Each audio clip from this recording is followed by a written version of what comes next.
So there is a handout. So we're thrilled. Carrie's talking about Greater Green, as you know. And Carrie is a landscape designer. She specializes in habitat restoration for H.T. Harvey and Associates. And she's been involved in Green Street programs. Forget it. And what I love about Carrie is that she really walks the talk. She not only bought a house and immediately put in a native plant garden, but she also fights everywhere and just really does a lot for the environment. So please welcome Carrie Jensen.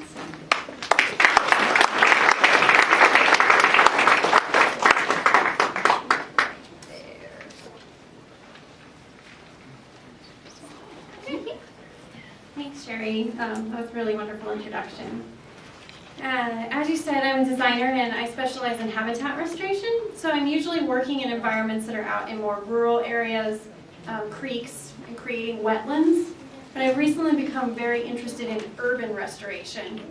And in particular, I've become very fascinated with parkstrip gardens. You know, the parkstrip is the area between the curb and the sidewalk. That place where most people wait for the bus and dogs stop to pee on trees. That's become my fascination lately. And that's because I'm really interested in responsible land use. And as you'll see from the next couple photos, these spaces are really neglected. And I think we can do a lot better. So park strips are very commonly paved over. So you can see right there. And even decoratively sometimes, where people go out of their way to even pave over tree wells that were supposed to have trees. Or kind of cesspool, compacted, neglected areas. Weed patches. Or even what lots of people distinguish as a nice garden, but is a lawn. All of these conditions have well, none of them are ecologically responsible per se. And as a matter of fact, I think they kind of symbolize how out of whack our urban environment has become. For the past century, cities have focused on providing things referred to as gray infrastructure, such as roads, water lines and sewers, and electrical lines and power plants. And in the next century, I think our challenge will be to provide green infrastructure that incorporates living systems into our cities.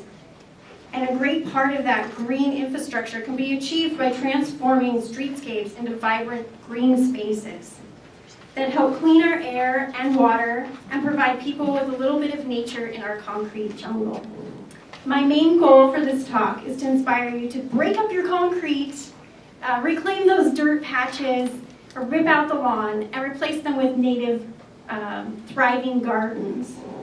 So I'm going to start kind of with the large-scale reasons of why parkstrip gardens are so important. Then I'm going to go down to the small scale and tell you the story of my parkstrip. As Sherry said, I recently bought a home a couple years ago, and so I'll show you what I did there. And then I'm going to go through the nuts and bolts of how you can also do the same kind of project. So to begin with, there's a lot of reasons why park strips, I think, are the most important gardens in the whole wide world. I'll explain those.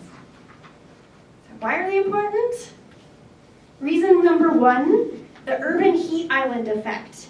If you haven't heard of this before, the urban heat island effect is an increase in the urban area temperature, the air temperature within the city, as compared to rural areas surrounding.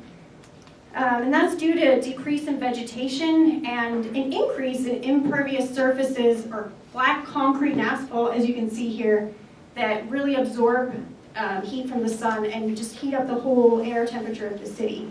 According to the EPA, the annual mean air temperature of a city with 1 million people, similar to San Jose, can be 1.8 to 5.4 degrees warmer than the rural areas surrounding it. And in the evening of a hot summer day, that difference can be as high as 22 degrees. So as you can see, there's many negative effects from that, including increased energy use from air conditioners in the summer, decreased air quality, and increased heat-related illnesses and even mortality. I think park strips have an important role to play in improving and removing unnecessary concrete and providing tree canopy to decrease this heating effect in our urban environment. Reason number 2, carbon sequestration. This is very much related to the heat island effect. Park strips have a part to play because trees in particular have the ability to sequester carbon dioxide and provide shade, which can help reduce energy costs for houses and decrease the temperature across the city, which also decreases energy costs for people. This very nice landscape here has a lot of carbon sequestration going on the street. Reason number 3, there are a lot of public health benefits to incorporating nature into our urban environments. I'm sure you guys have all heard about the child obesity epidemic, and that the number of children who are obese has more than doubled in the past 30 years and tripled in adolescence. I mean, those statistics are just shocking. And we all know that healthcare costs are also increasing, and a lot of that has been shown to be due to increases in obesity across our whole population. I think we can all agree that we want to decrease healthcare costs, and have a healthy population. We need to find ways to get people up out of their chairs in their offices and out of their cars and away from the television. And I really think a good way to do that is to incorporate green space into our urban environments. Many different studies have found that people are more likely to exercise if they have easy access to local parks and green space. And there are other studies that also show there's mental health benefits as well. So park strips should be able to provide these green spaces for all our citizens, because all people deserve equal access to a healthy environment, and it encourages them to lead a healthy lifestyle. Reason number 4, wildlife. There's a lot of potential for wildlife habitat in the urban environment. Most people, when they think of habitat restoration, they think of like big open spaces where there's animals like mountain lions that can roam free. But I think people forget about the little creatures as well, and there are many of them that are compatible with living with us in the urban environment, such as this hummingbird here. There's also our pollinators like bees and lizards. This is one of the blue-bellied lizards in my yard, which my husband and I joke about the fact that we now have a lizard sanctuary. So the only ones who don't use pesticides and lots of irrigation, we have concrete and pieces and stuff, so they love our yard. And we also should not forget about the things that are beneath the soil, beneath our feet. There's a whole ecosystem within the soil. And there's things like fungi and larvae for all kinds of insects. I found this guy in my park strip, and at first you're kind of like, oh my god, look at that humongous bug, what the heck is that? And then when I did some research, I found out it's a fig eater beetle, this beautiful iridescent beetle that is a decomposer, lives in your compost, and could provide habitat for him as well. And you can't forget about worms. I mean, worms need habitat. All these things, sorry to back up, deserve to have places to live, and we can easily add spaces into our urban environment just by removing concrete and having native plants. Reason number 5, decreasing crime. When you think of the worst crime-ridden areas of your city, what comes to mind? Do you think of places like this street with big street trees and nicely landscaped yards? Or do you imagine something more like a scene from Gotham City in Batman movie? And I bet that the crime is more associated with the scene from Gotham. And why is that? Well, incorporating plants into the urban environment not only reduces people's stress levels, but it also attracts more people out onto the streets. And the more eyes you have on the street, the less crime there is. Numerous studies also support these facts, and have found that reduced paved surfaces and increased plant material in inner cities reduces crime. Maybe, I think, Gotham's mayor should save a little energy, turn off the bat light, and go out and plant some trees. The only thing that's wrong with that is then it's not quite so good for comic book stories. I mean, you would have superheroes that are sporting, sun hats and shovels instead of like bat capes and all kinds of body armor. So maybe that's not realistic, but I like to dream. Reason number 6, increased property values. Healthy mature trees add an average of 10% to a property value according to the U.S. Forest Service. And that's a pretty good rate of return, I have to say. If you live in San Jose, where the average home value is about $600, or $600, that's a dream, $600,000. If you invested $100 into a street tree planting, that would be a return of 100% on your investment. So I like to think that's a lot better than the stock market. So if you're into investing, plant a tree. Reason number 7, park strips are public spaces and a symbol of our democratic society. How we treat our public spaces speaks to how we value our city and our society as a whole. If we pave over and neglect it, this communicates to the outside world that we don't really care about this place where we live. And this isn't the message I think most people want to communicate about the place that they call home. Now in San Jose, it's the homeowner's responsibility to care for their park strip.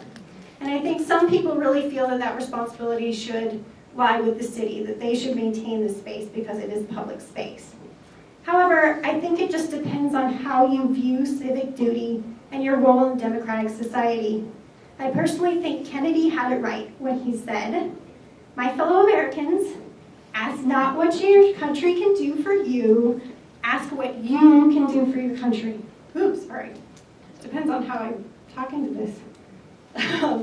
A democracy works when its citizens are engaged in their communities and help to shape the society around them into a place that they can be proud of. Creating vibrant streetscapes with park strip gardens can be one important way to express that civic duty. I like to think that park strip gardens are gardens of the people, by the people, and for the people. And last but not least, water quality. Now, this is a reason that is probably nearest and dearest to my heart. I grew up in a very rural area in between Truckee, California, and Reno, Nevada, along a tributary that goes into the Truckee River, and I spent an awful lot of time playing in that creek as a kid, and also going fishing with my dad on the Truckee River. Rivers are just really part of who I am, I feel. And now today I live 2 blocks from the Guadalupe River.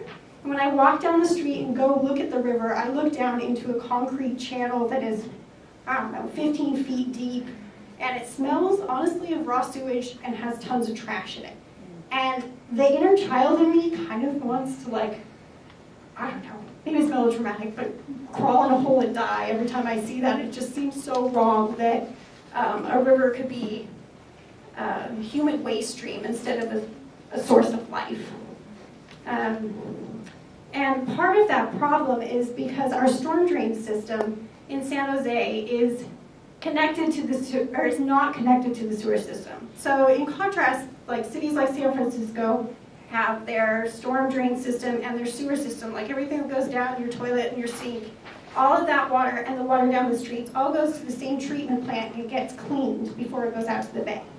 But here in the South Bay, they took a different engineering approach, and all of the water that goes in your pipes from your house goes to the sewer treatment plant, and it's treated before it goes to the bay.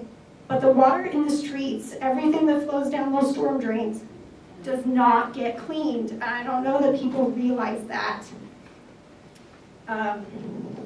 All of the things that flow down your street, be it fertilizers, pesticides, carburetor particles, oil, all kinds of chemicals, sediment, pet waste, and trash, that all ends up in the creek. And this problem is also exacerbated by beautiful lawns. I know people love them, but it's the spray irrigation really for water quality. It's a really big problem. Everything that, all those chemicals people put on the lawns, fertilizers and pesticides and things, especially when you water, as you can see in this picture, just washes right down the storm drain. It also increases flows into the creeks, which causes erosion within the creeks. So what is the solution to this problem?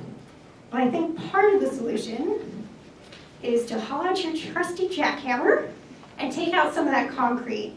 So I kind of have a little graphic here. You'll see later, but it kind of represents my yard, or the streetscape in front of my yard. So there's the center, and then 2 lanes of traffic, Then there's the bike lane with the storm drain that goes down the side. And then the park strip, which was covered in concrete, and the sidewalk. So if you take out that concrete from the park strip space, all of a sudden all the water from this space that used to go down into the storm drain and out to the creek now gets absorbed into this green space. And it may not seem apparent here, but this space here, at least in the scenario on my street, is 25% of this space. So that roadway, that public space, you can decrease the amount of runoff by 25% just by taking out the concrete from right there. So, to kind of continue that idea, tell you the story of my park strip. So, my husband and I bought this little house on a busy street in the Willow Glen neighborhood about 4 years ago. And as kind of mentioned, it was covered in lawn and had concrete in the park strip. So I'm just going to go through a couple of photos just to show you a sequence of what the transformation looked like. We had the concrete, and then we jackhammered it up, and that's what it looked like for a little bit.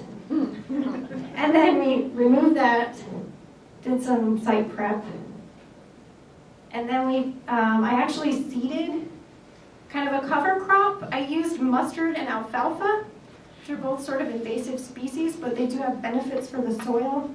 I seeded those, and then I actually chopped them up before they went to flower and mulched over them, kind of to return some nutrients to the soil since it had been covered in concrete for God knows how long. There's nothing living under there, so it's my way to try to bring it back to life. And then I mulched over and planted with natives. And then just to show you kind of a different angle. Oh, that's what it looked like this year. I like the ooze. Most of my neighbors are like, what the heck are you doing? So I'll take the ooze and I can get them. So from a different angle from the front, just go through that sequence again, just to show you what it like. We prepared for a street tree there. And we got this street tree from our city forest, a local nonprofit. I'm sure people have probably heard of them. They do urban forestry. Is your house on Kirkford? It is. Yeah. I saw that concrete pile. Oh, yes. I had a concrete pile in my driveway for probably more than a year. Good for you. Good for you, Carrie. I stopped by many times to see if I can have a couple of pieces. Oh, I wish you had talked to me because I could have given you a lot, but yeah. Oh, well. I had a lot of concrete to get rid of. It wasn't just the park strip. My backyard was also pretty much all concrete, so I had a lot to get rid of if I wanted permeable space. And so this is what it looked like this spring. Oh, nice.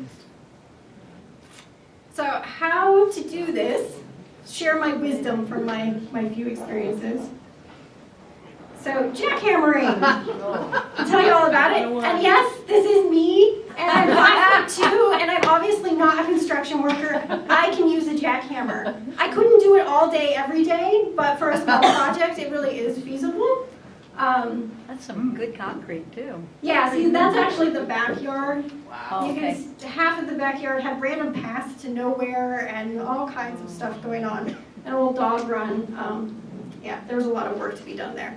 So if you're interested in doing a do-it-yourselfer job, I encourage you can do jackhammering by yourself. It is a cheap way to go, for sure. It was $75 a day to rent the jackhammer, and the park strip only took a day. So you all laugh at me, but it really can be done. If you don't want to do it, it is a pretty easy thing to find a contractor to do for you. And what do you do with the concrete afterwards? That's a very common question. And as I said, I had a lot of it to get rid of. I had a lot of ideas of what to do with it. From a sustainability standpoint, I really dislike the idea of off-hauling anything, all the carbon emissions associated with that. I'm trying to help the earth, not do something that is detrimental. So here's some ideas. You can use the broken up pieces of concrete, especially if you do it with a jackhammer. You can be pretty strategic about where you crack it. You can kind of, I mean, it's not an exact science, but you can get really nice big chunks that can be reused as like flagstone pathways. And you can do those as really like loose pathways, or I did others that are a tighter weave.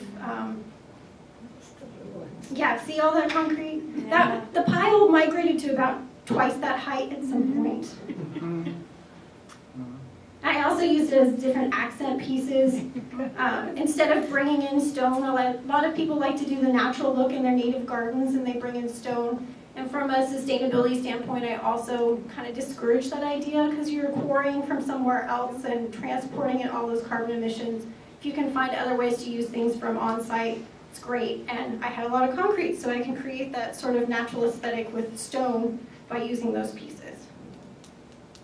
And if you're really ambitious, you can make permeable patios using the concrete pieces.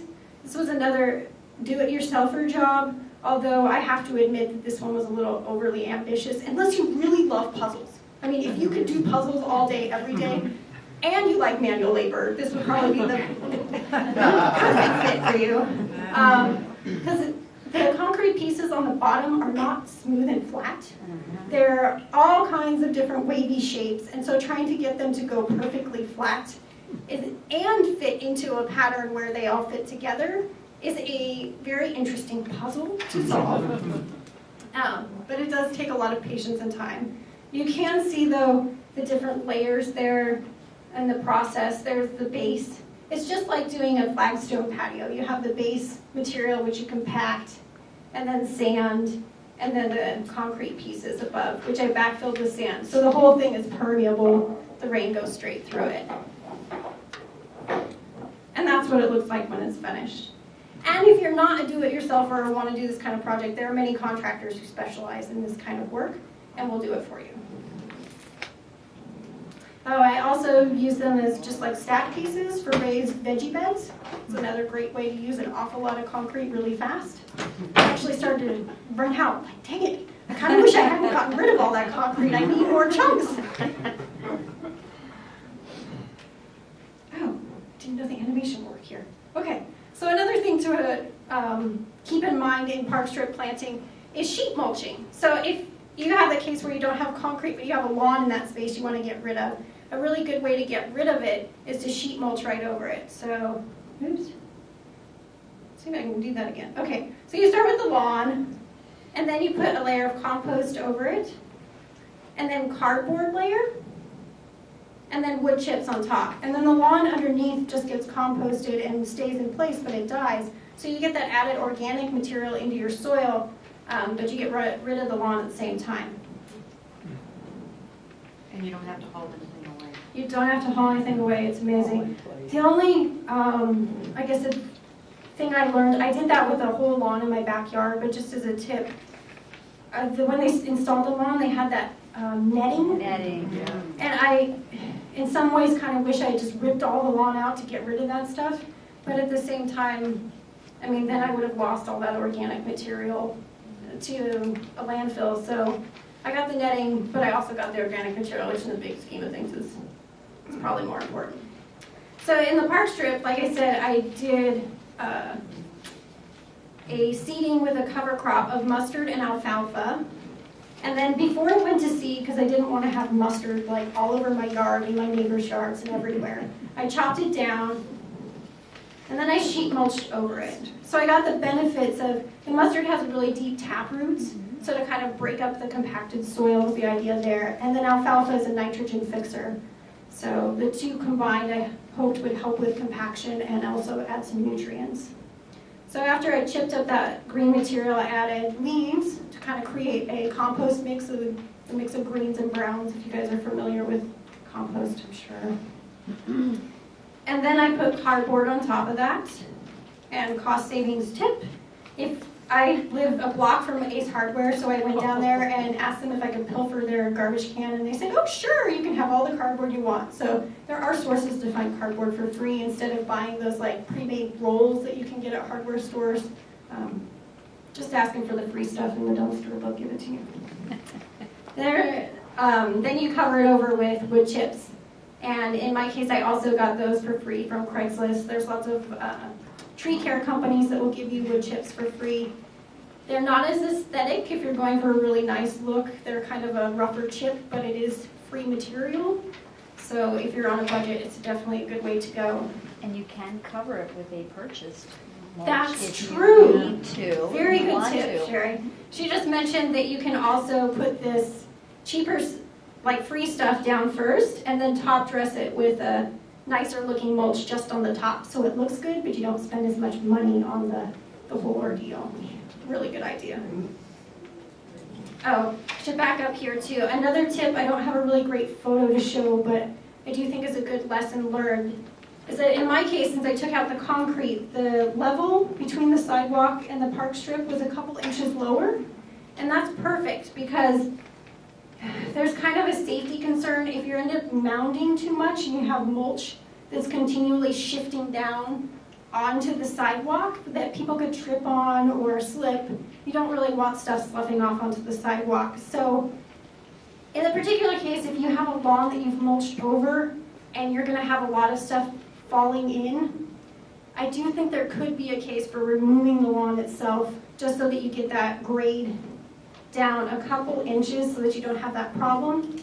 Another idea of how I think could work for that is to also just trench kind of along the edges to create a deeper spot where the mulch can kind of fall. But it's a good thing to keep in mind. People build the whole thing up and then realize, oh, there's mulch like falling in all the time. So it's good tips to think about. Another thing in park strip planting you're going to have to think about is the fact that it's a public space and people walk all over it. Just acknowledge it. I love plants and I have shed tears over plants that people have trampled. I'm sure other plant lovers here have had similar experiences. But if you park in a plant strip, you just gotta let go a little because it's gonna happen.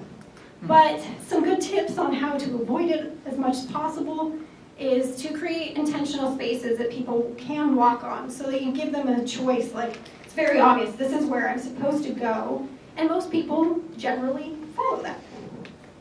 So this example, they use flags. And then this is an example in Willow Glen where I think they did something really creative. They took logs, it's just a log that's cut in half.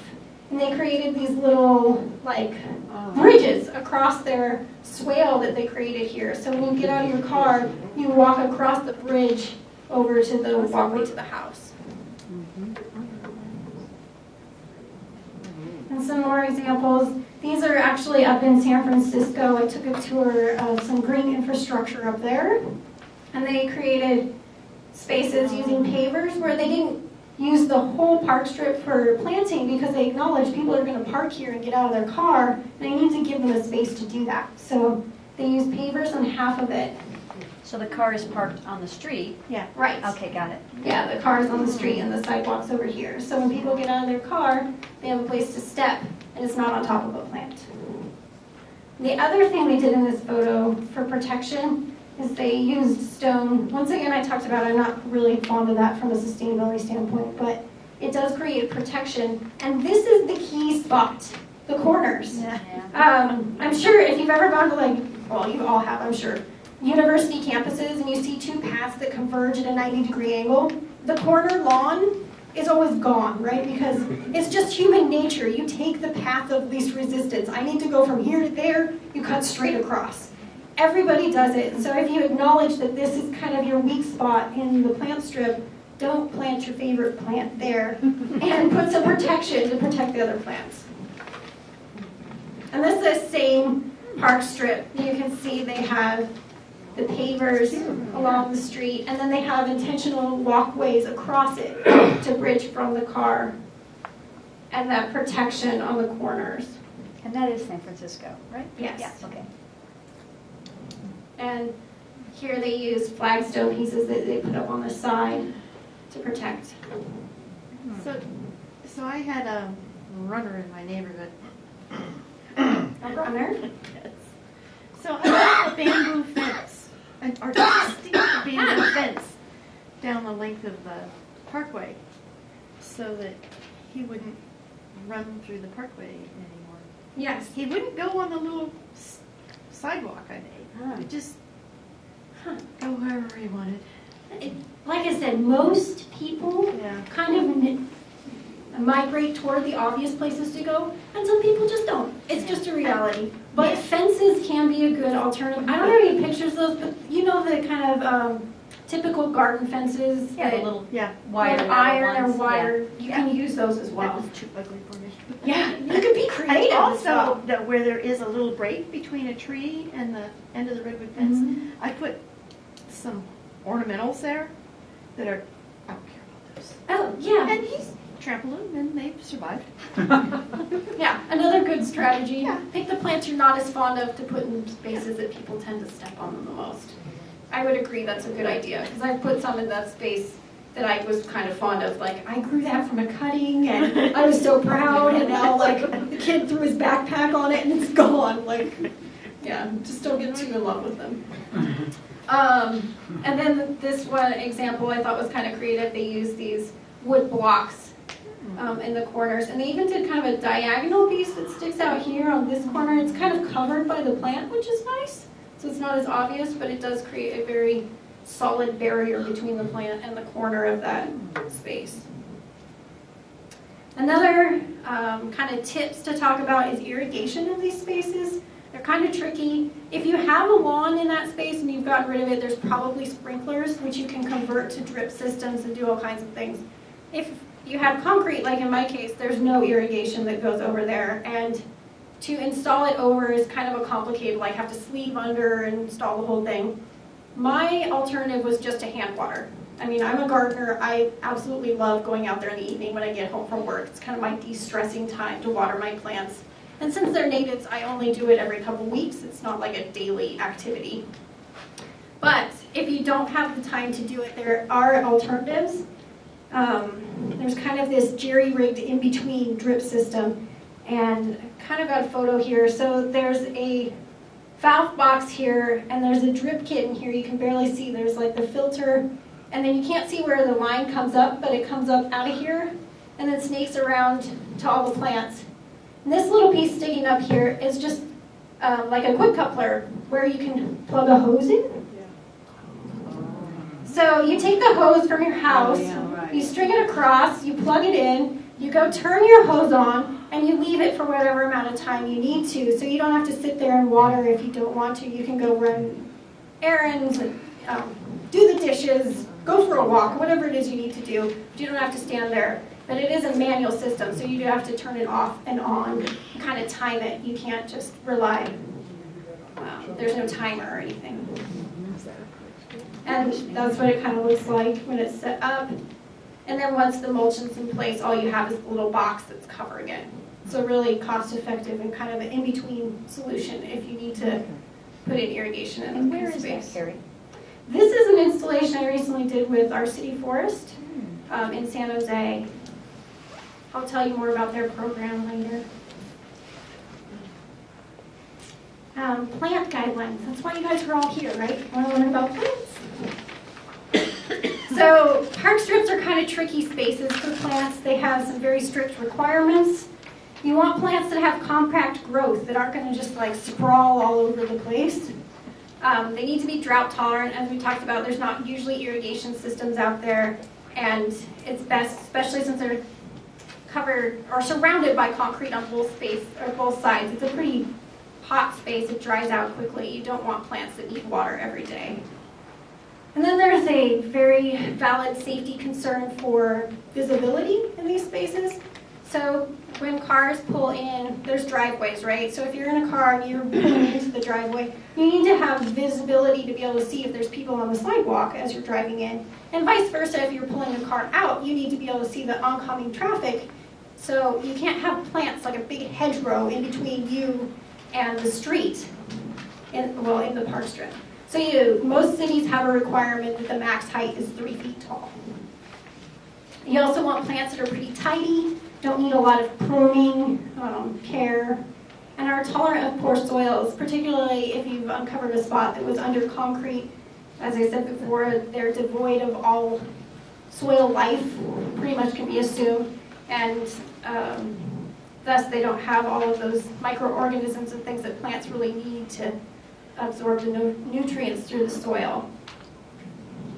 And what do you know? What fits all of these categories?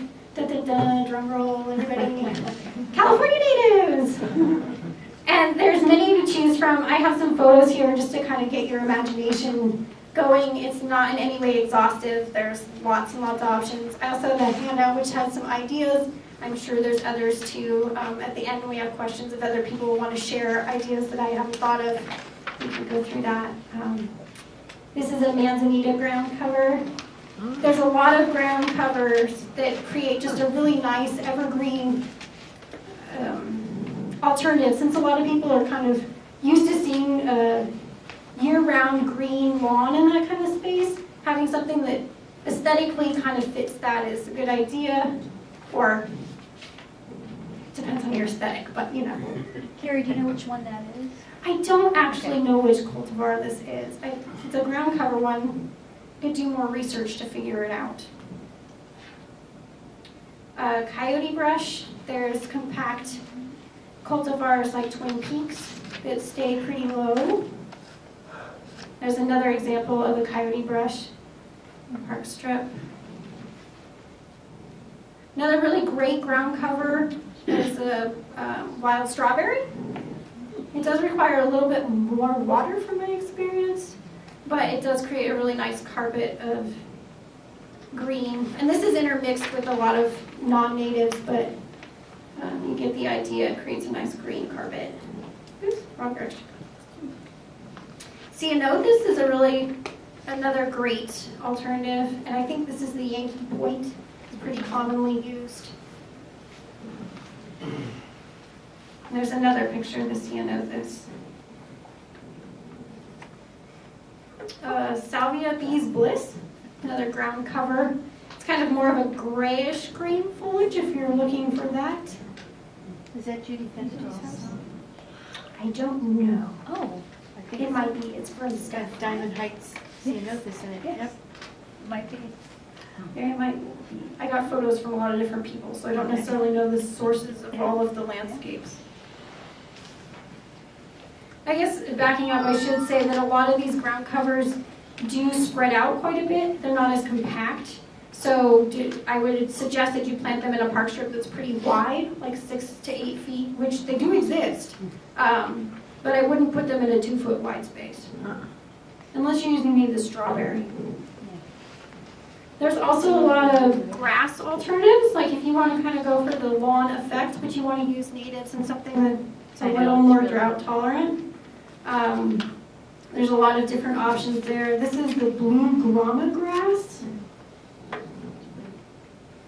What was the name again of that? Blue grama? Blue grama grass. And then very popular, the Festuca Siskiyou blue. That's the blue one. It looks really good in massings if you can put it in large groupings. And then this one's accented with Juncus effusus. How stiff are those needles? Would a cat like to walk through there? Yeah, they're not like sharp or prickly. It's just like a My grass. neighbor's cat has no problem with stuff. So, Not a problem. if you didn't all hear, the question was, do cats have a problem walking through that? Like, would it discourage them? And I don't think so. I think they'd walk right through it. But we can recommend some that they wouldn't want. No, I'm not trying to disappoint Okay, sorry. cats. Yeah. I want my cat happy, yeah. Okay. If you're cat friendly, Idaho fescue is just fine. Here's an example, once again, from San Francisco, Friends of the Urban Forest. They did this one with Juncus patens. And there's also some monkey flower there in the background. It's gotten a little gangly, but you know, it's another option. It's also deer grass. It's really common. It's a really nice alternative to use in just like a whole sweeping where you do the whole thing in deer grass. It looks really nice in a massing, really simple, elegant. And although it does get a little tall if you measure the whole fronds, the visibility isn't as much an issue because you can still see through these. If you have shady space that already has a tree and you're trying to plant underneath it, there's a lot of natives that are appropriate for that space. Hummingbird sage. And there's an example with it in the park strip. It does really well in shade, and it does have wildlife benefits. It's called hummingbird sage for a reason. Hummingbirds love it. There's also native Douglas iris, and this spot I mixed with Festuca californica, which is another grass, but it really likes shade. It doesn't do too hot if it's in the sun all the time. So if you have a shady space, that's another good choice. And then there's heuchera, or coral bells, does pretty good in shady spaces as well. And it's nice they've accented here and put it across the way too, to kind of tie it all together. Yeah. And that's Ceanothus again, if you're wondering. Is that on bird? Probably. Looks like it's on bird. Then I wanted to talk a little bit about wildflowers. Wildflowers can be a wonderful accent to this space, and they're drought tolerant. They don't need to be watered. You just seed it and let them go. It's beautiful. The only thing is it's beautiful for about 3 weeks, and then you have to know that unless you are one of the people who appreciates the seasons of California and know that we have wildflower season and then things dry out, it doesn't always look green and lush afterwards. So you have to acknowledge that, and if you have neighbors who are really not going to like that, keep that in mind. But You can deadhead them. yes, you can do that. I tell people just their annuals, water. Because they Yeah. only have like 4 months. So they're going to grow fast. And the more you water them, the more they're going to flower, and they break off the dead flowers, and they just keep on flowering. Yeah, poppies in particular, I've had really good luck. You just, after they flower and they start to get to that, where they have the seed pods and just kind of look like weeds, just chop them off. And if you water them again, they flower again. So there's some other examples with poppies and the Idaho fescue. And then this one's from my park strip. This is actually the front yard in the park strip. I didn't get in the photo, but you get the idea, it matched. Sorry, what's the blue flower? That's Globegilia. Get my phone right. I was on the native plant tour this year, and that was the question I got, or the plant I got asked about the most. What is that purple flower? It's Globegilia, and it's really easy to grow from seed. It's super easy wildflower, and it looks really amazing with the poppies. Yeah. And if you deadhead it, it will keep flowering. Yeah, it will. It will keep flowering if you deadhead it. Then if you're not looking for annuals, but you want some perennials that add color to the park strip, there's a lot of really great buckwheats that are amazing because they're really compact. They fit into those tight spaces if you have that like 1x1 or 2x2 park strip space. And here is I'm going to look at my notes because I'm always going to mix up it. The sulfur and the saffron buckwheat like drive me crazy. This one's the sulfur buckwheat, the ungulatum. And then this is the saffron buckwheat, the Eriogonum crocatum. I'm sure there's botanists in the room who can correct me on my Latin pronunciation. And then there's also the rosy buckwheat, the one with the pink flowers here. It's also a really nice choice. And there's an example with it in the park strip in front here. Wow.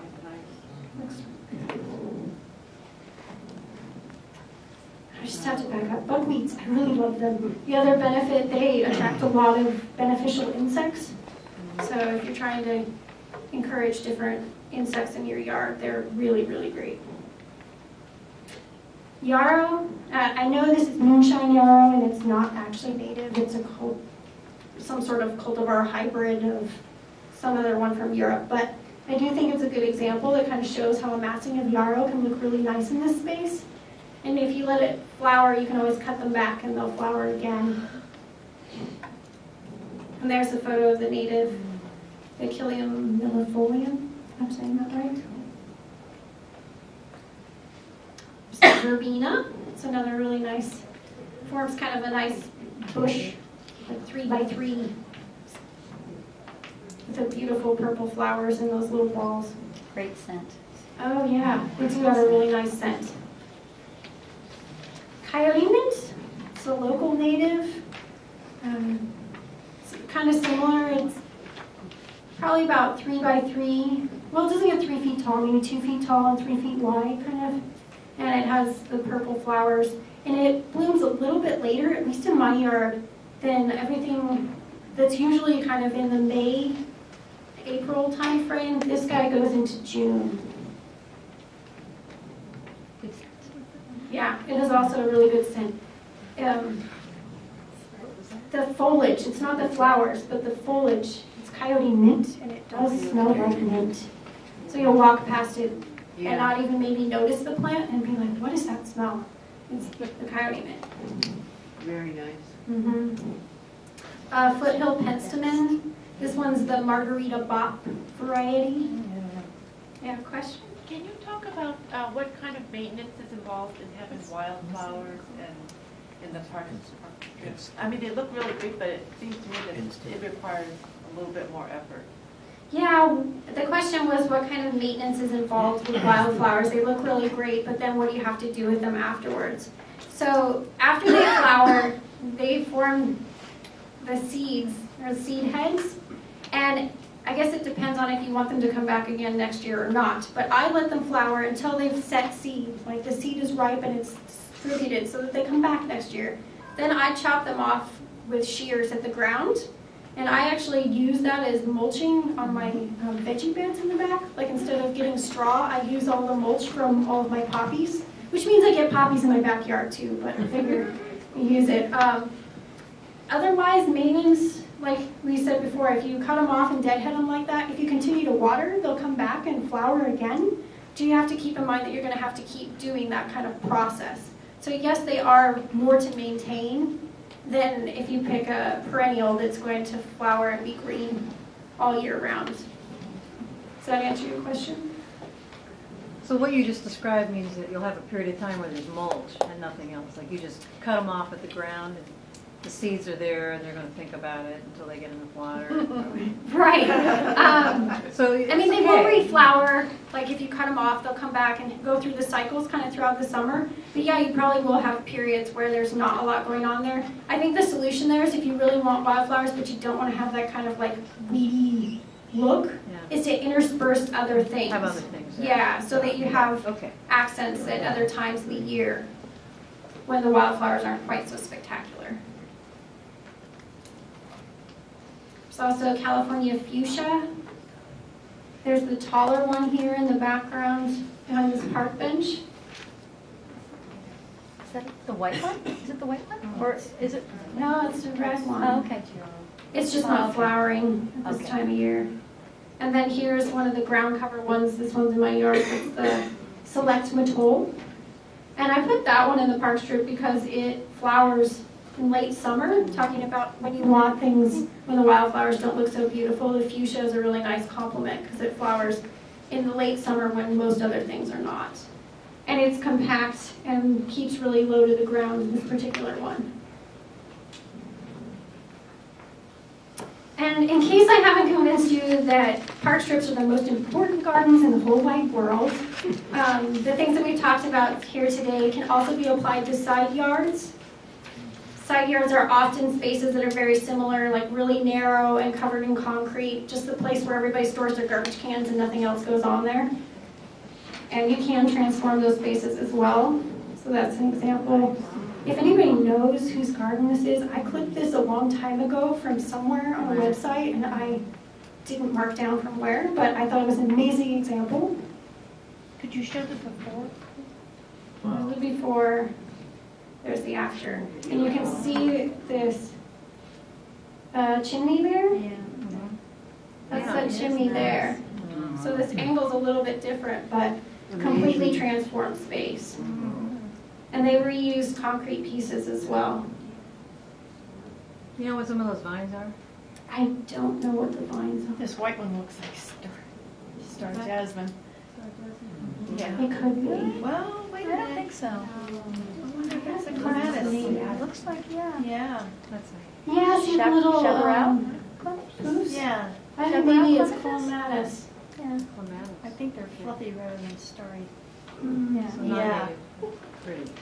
And then here's mine. Obviously, I was inspired by the other, but I had a similar space where it's just concrete all the way along. Garbage cans and a bunch of junk. That's all that ends up there. And my space is in transformation because I'm doing some kind of major construction in my backyard, putting in a in-law unit. So this is what it looks like now.